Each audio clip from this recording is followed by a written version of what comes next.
오늘 우리에게 주신 하나님의 말씀은 신약성경 누가복음 23장 46절 말씀입니다. 예수께서 큰 소리를 불러 이르시되 아버지 내 영혼을 아버지 손에 부탁하나이다 하고 이 말씀을 하신 후 숨지시니라. 아멘. 오늘은 종려주일입니다. 예수님께서 어린 낙을 타시고 예루살렘에 입성하실 때 많은 사람들은 자기들의 겉옷을 길에 펴고 종려나무 가지를 흔들며 호산나 찬송하리로다 주의 이름으로 오시느뇨 라고 외쳤습니다. 사람들의 눈에 예수님의 예루살렘 입성은 마치 왕의 입성처럼 보였습니다. 이제 예수님께서 로마의 압제를 무너뜨리고 이스라엘을 회복시키시며 자기들이 꿈꾸던 영광의 나라를 세우실 것이라고 기대하였기 때문입니다. 그러나 예수님께서 예루살렘에 들어가신 목적은 세상의 왕좌에 오르기 위함이 아니었습니다. 십자가를 지시기 위함이었습니다. 사람들은 종려 가지를 흔들었지만 예수님은 십자가를 바라보셨습니다. 사람들은 영광을 기대했지만 예수님은 고난을 준비하셨습니다. 사람들은 승리를 외쳤지만 예수님은 죽음을 향해 걸어가셨습니다. 왜냐하면 그 죽음을 통하여 우리를 살리셔야 했기 때문입니다. 그래서 우리는 종려 주일에 종려까지만 볼 것이 아니라 그 종려까지 너머에 있는 십자가를 함께 바라보아야 합니다. 특별히 예수님의 십자가를 가장 선명하게 보여주는 말씀이 있습니다. 그것이 바로 예수님께서 십자가 위에서 남기신 마지막 7말씀, 곧 가상 7원입니다. 이 7말씀은 편안한 자리에서 하신 말씀이 아닙니다. 온몸이 채찍에 찢겨지고 가시관을 쓰시고 손과 발에 못을 박히고 조롱과 수치와 버림당하신 가운데 하신 말씀입니다. 그렇기 때문에 더욱 소중합니다. 사람의 가장 고통스러운 순간에 하는 말은 그 사람의 가장 깊은 중심을 드러내기 때문입니다. 예수님께서 십자가에서 하신 이 말씀은 예수님께서 어떤 분이신지를 보여주는 말씀이며 동시에 예수님을 따르는 성도가 어떤 삶을 살아야 하는지를 가르쳐주는 말씀입니다. 오늘 저는 예수님께서 십자가 위에서 하신 말씀을 통하여 십자가의 삶이 무엇인지 함께 나누고자 합니다. 첫째, 십자가의 삶은 용서의 삶입니다. 예수님께서 십자가에서 가장 먼저 하신 말씀은 다음과 같습니다. 누가복음 23장 34절 상반절 말씀입니다. 이에 예수께서 이르시되 아버지 저들을 사하여 주옵소서 자기들이 하는 것을 알지 못함이니이다 하시더라. 아멘. 예수님께서는 가장 먼저 하나님 아버지를 향하여 기도하셨습니다. 그리고 이 기도의 내용은 저들을 사하여 주옵소서였습니다. 여기서 우리는 놀라지 않을 수 없습니다. 지금 예수님은 죄가 없으심에도 불구하고 종교 지도자들과 빌라도에 의해 불합리한 재판을 통해 사형 선고를 받으시고 다른 두 행악자와 함께 십자가에 못 박히셨습니다. 예수님을 십자가에 못 박은 사람들은 예수님의 옷을 벗기고 그 옷을 서로 제비 뽑아 가졌습니다. 그리고 십자가에 못 박히신 예수님을 바라보는 관례들과 군인들과 백성들은 모두 한 통속이 되어 십자가에 달린 예수님을 비웃으며 희롱하고 유대인의 왕이라고 쓴 패를 십자가에 달아 예수님을 조롱하였습니다. 지금 예수님은 자신을 못 박은 사람들 한가운데 계십니다. 자신을 조롱하는 사람들 눈앞에 두고 계십니다. 자신을 불의하게 재판한 사람들, 자신을 버리고 떠난 사람들, 자신을 비웃고 희롱하는 사람들 가운데 계십니다. 그럼에도 불구하고 예수님께서는 저주하지 않으셨습니다. 원망하지 않으셨습니다. 심판을 선언하지 않으셨습니다. 오히려 그들을 위하여 하나님께 용서를 구하셨습니다. 이것이 바로 십자가의 삶입니다. 십자가의 삶은 상처를 상처로 갚는 삶이 아닙니다. 미움을 미움으로 돌려주는 삶이 아닙니다. 내게 해를 끼친 사람을 향하여 더 큰 분노로 대응하는 삶이 아닙니다. 십자가의 삶은 용서의 삶입니다. 그런데 우리가 여기서 꼭 기억해야 할 것이 있습니다. 예수님의 용서는 결코 값싼 용서가 아니라는 것입니다. 아무 일도 없었던 것처럼 대충 넘기는 용서가 아닙니다. 십자가의 고통을 통과한 용서입니다. 피 흘림을 통과한 용서입니다. 다시 말하면 참된 용서는 아픔이 없어서 가능한 것이 아니라 아픔을 품고도 가능한 것입니다. 우리의 삶도 마찬가지입니다. 살아가다 보면 도무지 용서하기 어려운 사람들을 만나게 됩니다. 내 마음에 깊은 상처를 준 사람, 억울함을 남긴 사람, 나를 오해하고 비난한 사람, 가까운 관계 속에서 더 큰 아픔을 준 사람이 있습니다. 그때 세상은 받은 대로 갚아주라고 말합니다. 그러나 주님은 용서하라고 말씀하십니다. 물론 이것은 결코 쉬운 일이 아닙니다. 용서는 인간의 의지만으로 되지 않기 때문입니다. 그래서 십자가를 바라보아야 합니다. 십자가 앞에서 내가 먼저 하나님 앞에서 용서받은 죄인임을 깨달아야 합니다. 사랑하는 성도 여러분, 예수님께서 아버지 저들을 사하여 주옵소서라고 기도하실 때 저들 속에는 로마 군인들과 종교 지도자들만 있는 것이 아닙니다. 예수님을 조롱하던 무리들만 있는 것도 아닙니다. 우리의 죄 때문에 예수님께서 십자가에 달리셨기에 사실 우리도 그 안에 들어 있습니다. 그래서 십자가를 아는 사람, 십자가를 바라보는 사람, 십자가 앞에 서는 사람은 자신이 먼저 용서받은 자임을 알게 되기 때문에 용서의 자리로 나아가게 됩니다. 이것이 바로 십자가의 삶입니다. 십자가의 삶은 받은 상처를 붙들고 사는 삶이 아니라 주님께서 주신 그 용서로 다른 사람을 품는 삶입니다. 이번 고는 주간에 우리 안에 이 용서의 삶이 회복되기를 바랍니다. 상대를 정죄하는 입술보다 그를 위하여 기도하는 입술이 회복되고 분노를 움켜주는 손보다 주님께 맡기는 믿음의 손이 회복되기를 바랍니다. 둘째, 십자가의 삶은 생명을 살리는 삶입니다. 예수님께서 십자가에서 두 번째로 하신 말씀은 회개하는 한 강도를 향한 말씀이었습니다. 누가복음 23장 42절, 43절 말씀입니다. 이르되 예수여 당신의 나라에 임하실 때 나를 기억하소서 하니 예수께서 이르시되 내가 진실로 네게 이르노니 오늘 네가 나와 함께 낙원에 있으리라 하시니라. 아멘. 예수님 곁에는 두 행악자가 함께 십자가에 달려 있었습니다. 그들 역시 사형을 선고받은 죄인들이었습니다. 그런데 그들 중 한 사람은 끝까지 예수님을 비방하였습니다. 그러나 다른 한 사람은 자신이 죄인임을 인정하고 예수님께 자신을 맡겼습니다. 그는 예수여 당신의 나라에 임하실 때 나를 기억하옵소서라고 고백하였습니다. 그때 예수님께서 하신 말씀이 무엇입니까? 오늘 네가 나와 함께 낙원에 있으리라입니다. 이 말씀은 참으로 놀라운 은혜의 말씀입니다. 왜냐하면 이 강도는 이제 아무것도 할 수 없기 때문입니다. 선한 삶으로 만회할 시간도 없습니다. 공로를 쌓을 시간도 없습니다. 자신의 삶을 다시 정리할 기회도 없습니다.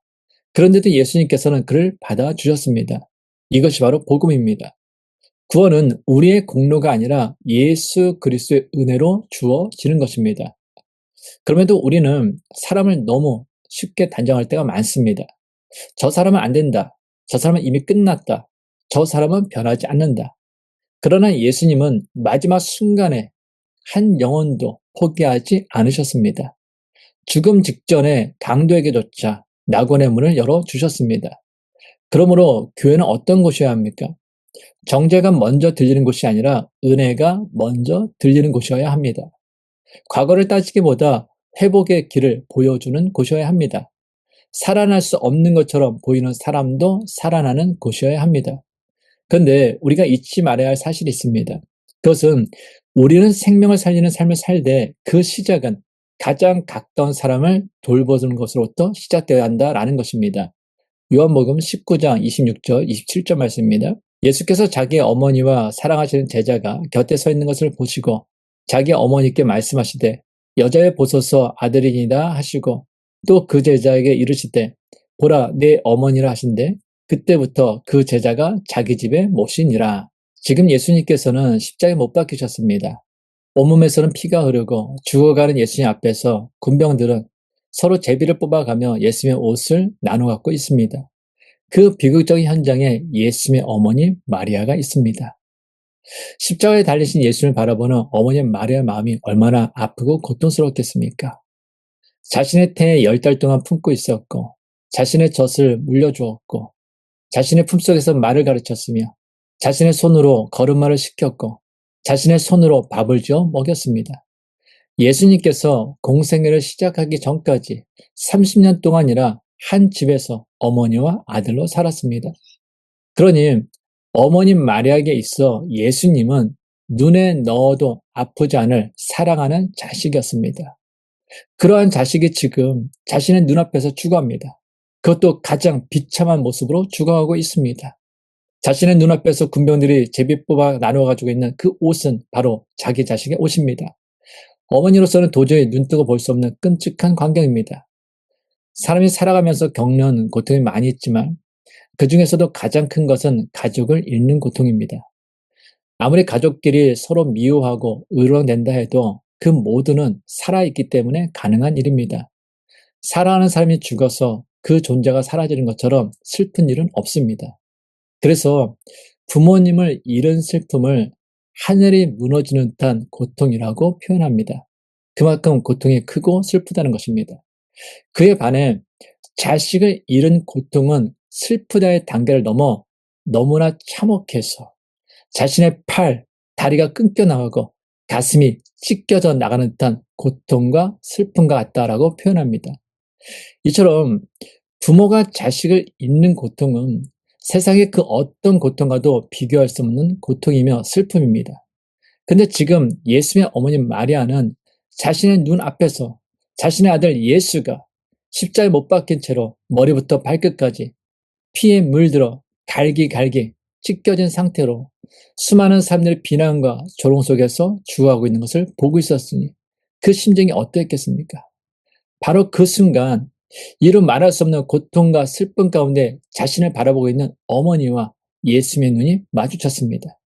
그리고 예수님께서는 입술을 열어 여자여 보소서 아들이다 라고 말씀하셨습니다. 여기서 여자라는 단어는 헬러 구나이로 여자에게 붙일 수 있는 최고의 존칭입니다. 그러므로 원문에 더 가깝게 번역하면 어머니 보십시오. 어머니의 아들입니다 라가 됩니다. 십자가의 고통 가운데 죽어가는 아들에게 가장 그리운 존재는 어머니입니다. 그 어머니를 예수님께서는 바라보시며 어머니 보십시오. 어머니의 아들입니다 라고 말씀하셨습니다. 이 말씀 속에서는 아들로서 자신의 어머니 마리아에 대한 예수님의 긍지가 담겨 있습니다. 어머니가 율법에 의해 돌에 맞아 죽을 위험을 무릅쓰고 동정녀 처녀의 몸으로써 당신을 잉태하고 당신을 낳고 당신을 키워 주었기에 하나님의 독생자로서 이 땅에 오셔서 그리스도로서 구원의 사역을 완수할 수 있었다는 어머니에 대한 긍지가 담겨 있는 말입니다. 어머니께서 저의 어머니가 되어주셨기에 제가 오늘 하나님께서 맡긴 사명을 감당할 수 있었다라는 어머니에 대한 감사의 고백인 것입니다.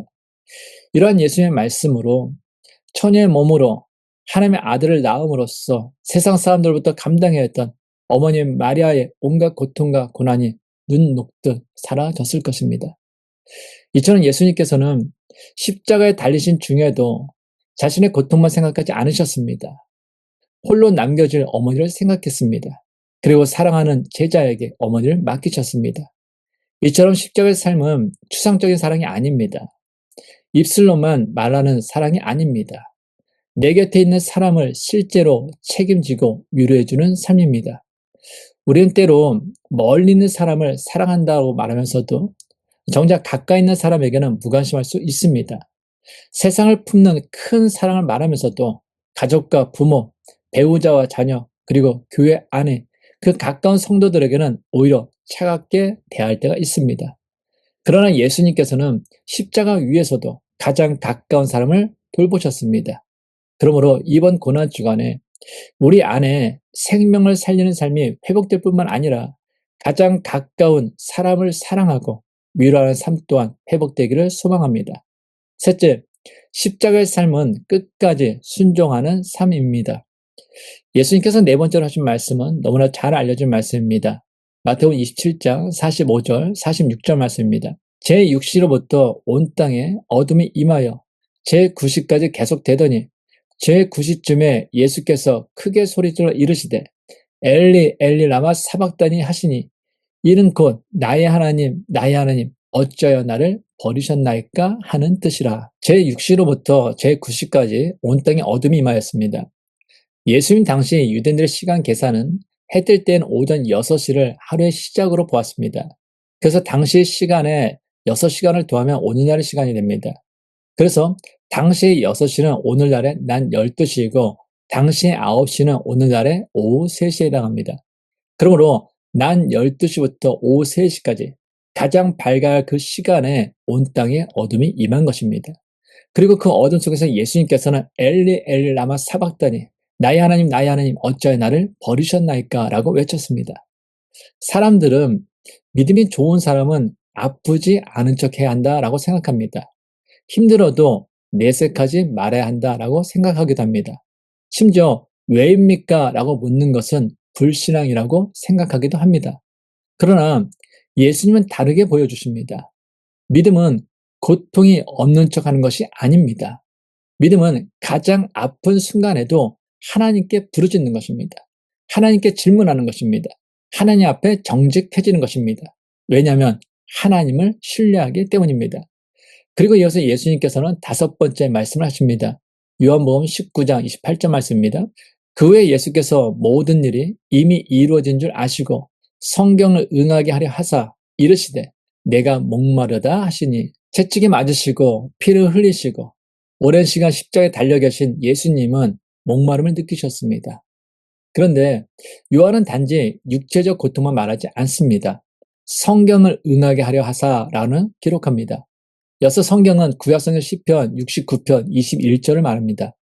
시편 69편 21절 말씀입니다. 그들의 쓸개를 나의 음식물로 주며 목마를 때에는 초를 마시게 하였사오니. 구약성경 시편은 그리스도가 목마름의 고통을 당할 때 사람들은 그에게 초를 마시게 할 것이라고 예언하였습니다. 그리고 요한은 십자가에서 예수님께서 내가 목마르다라고 말씀하신 후 사람들이 보인 반응에 대하여 다음과 같이 증거합니다. 요한복음 19장 29절 말씀입니다. 거기에 신 포도주가 가득히 담긴 그릇이 있는지라 사람들이 신 포도주를 적신 해면을 우슬초에 메어 예수의 입에 대니. 이것은 정확하게 시편 69편 21절 말씀의 성취입니다. 예수님께서 내가 목마르다라고 말씀하자 사람들은 신 포도주를 적신 스펀지를 우슬초, 즉 기다랗게 생긴 갈대에 메어 예수님의 입에 댔습니다. 예수님께서는 성경의 말씀이 이루어지게 하시려고 십자가라는 최악의 고통 속에서도 하나님의 뜻과 하나님의 계획을 바라보면서 내가 목마르다라고 말씀하신 것입니다. 그리고 마침내 예수님께서는 여섯 번째 말씀을 선포하십니다. 요한복음 19장 30절 말씀입니다. 예수께서 신 포도주를 받으신 후에 이르시되 다 이루었다 하시고 머리를 숙이니 영혼이 떠나가시니라. 이것은 예수님께서 하나님 아버지께서 맡기신 구원의 사역을 끝까지 이루셨다는 말씀입니다. 사람들의 눈에는 십자가가 실패처럼 보였을 것입니다. 그러나 예수님은 그 자리에서 다 이루었다라고 선언하셨습니다. 이것이 십자가입니다. 겉으로는 패배처럼 보이지만 실제로는 승리의 자리입니다. 겉으로는 끝난 것처럼 보이지만 실제로는 구원이 완성된 자리입니다. 우리의 삶도 이와 비슷할 때가 있습니다. 지금은 이해되지 않고, 지금은 억울하고, 지금은 고통스럽지만 하나님 안에서는 헛된 것이 아닙니다. 하나님께서 맡기신 길을 끝까지 순종할 때 마침내 하나님께서는 그 삶을 통하여 당신의 뜻을 이루십니다. 그러므로 십자가의 삶은 중간에 포기하지 않는 삶입니다. 끝까지 순종하는 것이며 끝까지 말씀을 붙드는 것이며 끝까지 하나님을 신뢰하며 걸어가는 것, 그것이 바로 십자가의 삶입니다.